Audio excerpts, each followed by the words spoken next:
छिपकली मोहे काव कहा थे कुछ समझ में नहीं आवत है। चलो एक ठो पुरान छाउटा लटकाओ और गोबर सानी करे में जुट जाओ। मम्मा जाई थे अपन बैग वैग के पैकिंग कर लेबे यहां से 9:11 हो जाबे।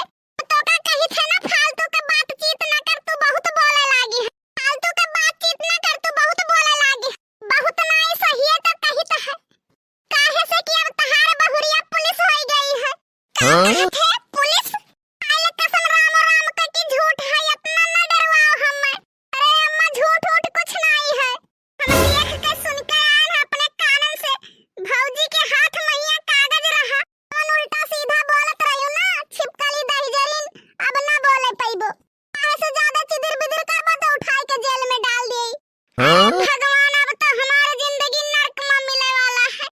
कहां जाई काव करी कहां जाइबो अम्मा कहूं ठिकाना है कहूं ठौठेला बनाए है अरे जे करती जवन जवन बहुरिया कहा काम करे का फटाफट शुरू कर दियो अवसर लड़ाई का तो कोशिश न की हो नहीं जान लियो गए भैंस पानी महिया।